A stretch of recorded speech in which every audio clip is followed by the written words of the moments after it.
Waouh, les amis, je crois qu'il va falloir qu'on discute de ce match parce qu'il s'est passé énormément de choses. Et déjà, courage à tous les amis sénégalais et congolais qui vont regarder cette vidéo parce qu'il y a dû avoir des émotions sensationnelles, des hauts, des très très bas et une fin complètement dramatique pour le Congo qui, à domicile, gâche une avance de 2 buts pour une première qualif en Coupe du Monde. C'était quasiment officiel et derrière tu te fais remonter par le Sénégal, un Sénégal incroyable de résilience qui est allé au combat et qui allait arracher cette victoire à la 87e minute par Sarr avec une égalisation de Jackson un peu avant. Un match fou dans quasiment tous les domaines de ce match. On va donc prendre quelques minutes pour en parler tous ensemble. Juste avant que cette vidéo commence, merci à toutes les personnes qui prennent quelques instants pour s'abonner, pour liker, pour commenter. Ça fait toujours extrêmement plaisir. Donc merci à toutes les personnes qui le feront. Et nous, eh ben, on est tout de suite parti pour le débrief de ce match. Déjà, quel match? Parce qu'il y a eu plusieurs matchs. Il y a eu un premier 10 minutes, quart d'heure, où on avait le Sénégal qui était en maîtrise, un Congo qui me décevait un peu, une RDC qui était un peu plus en attente.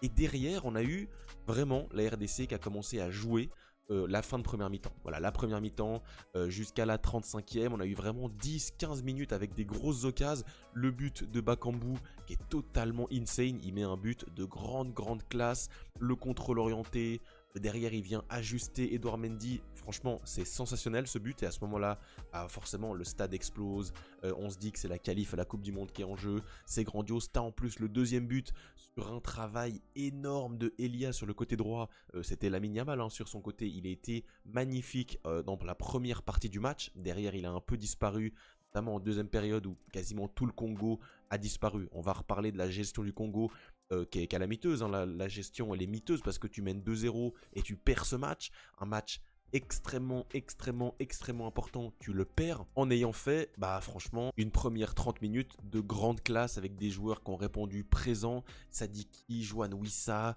Elia qui ont été très bons, Van Bissaka, Mbemba qui fait vraiment des grosses premières minutes de ce match et vraiment on sent un Sénégal qui n'a pas les solutions. Le Sénégal n'a pas les solutions et derrière, petit à petit, avec un Congo qui à 2-0 va petit à petit reculer, c'est la classique du football, tu gagnes 2-0, tu es un peu trop en sécurité, forcément tu vas reculer, tu vas moins presser, tu vas essayer de te rassurer défensivement, et derrière bah, ça n'a pas marché. Ça n'a pas marché, pourquoi? Parce que tu as eu un Iliman Ndiaye de très grande qualité, et qui, voilà, c'est quasiment lui seul qui va sonner la révolte après ce 2-0, et là, ce qui est très important, c'est le timing des buts. Le timing du 2-1 qui arrive moins de 5 minutes après le 2-0 et pour moi ça c'est un élément essentiel du match. Pourquoi? Parce que à 2-1 à la mi-temps, le Sénégal a clairement les ressources pour aller chercher ça, alors qu'à 2-0 t'as pris un coup sur la tête, tu perds de 2 buts, ça aurait été peut-être plus compliqué.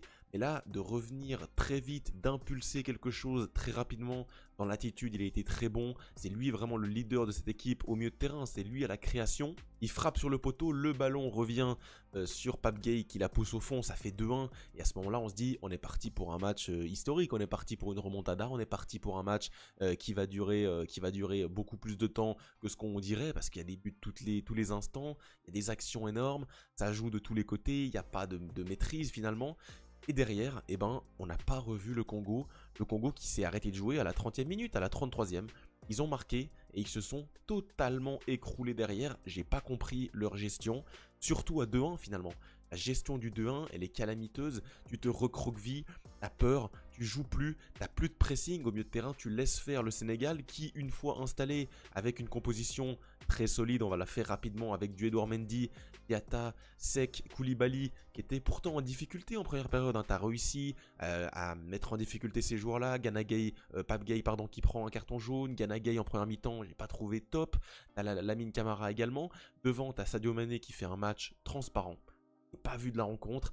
Jackson, bon, il a une grosse occasion en début de match, de la tête, il la met à côté. Derrière, il est opportuniste sur le but, mais pour moi, il n'y a que Iliman Ndiaye qui est bon sur la première mi-temps. Et derrière, par contre, forcément, en leur laissant le ballon, ils peuvent s'organiser, tu peux avoir un Pape Gueye à très haut niveau, tu peux même avoir des entrants qui vont faire du bien comme Pape Matar Sarr. Est-ce que vous vous rendez compte le luxe que tu as quand tu es le Sénégal à pouvoir faire rentrer un Pape Matar Sarr C'est un joueur de top niveau qui est normalement titu indiscutable dans tous les autres pays. Il rentre, il apporte de la verticalité, il apporte de l'impact physique face à un Congo qui clairement en fin de match a décliné physiquement. Ils étaient moins bons, ils étaient moins frais, ils avaient la peur de perdre un match et qu'ils ont perdu au final. Franchement, c'est assez cataclysmique, hein. Le match, la situation comptable de ce groupe, on va le regarder juste ici. Le Sénégal s'est fait et repassé devant. C'est fou ce qui s'est passé, hein. On avait fait le pronostic, j'avais vu la victoire du Sénégal, j'avais fait 2-1 je crois dans mon prono, et je pensais donc que le Sénégal allait renverser ça, et ils l'ont fait.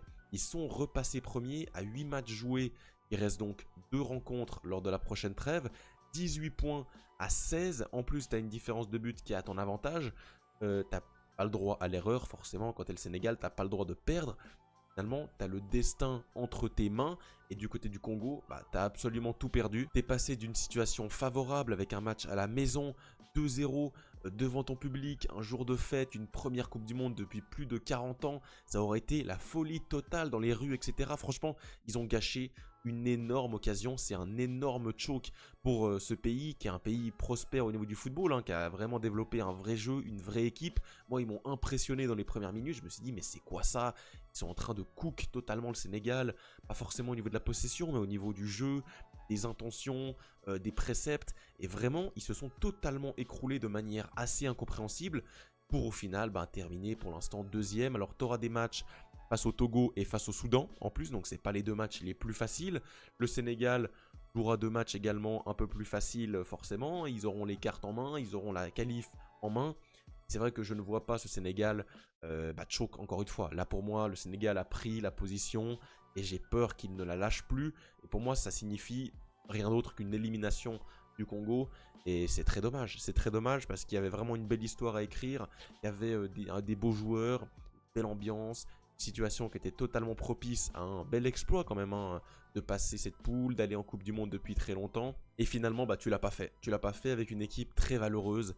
J'aime beaucoup cette équipe, hein. Johan Wissa, Bakambu qui sort un but grandiose, Elia que j'ai bien sûr connu du côté de la Suisse, il a joué un petit moment en Suisse. Sur son côté, il a été monstrueux en première mi-temps, il a fait des différences énormes, des poussées de balles, de la vitesse, des centres. C'est lui qui ramène le but de Wissa autre côté. Derrière, t'as des joueurs qui sont intéressants, Van Bissaka, Mbemba, Moutou Sami qui loupe quand même une grosse occasion en fin de match.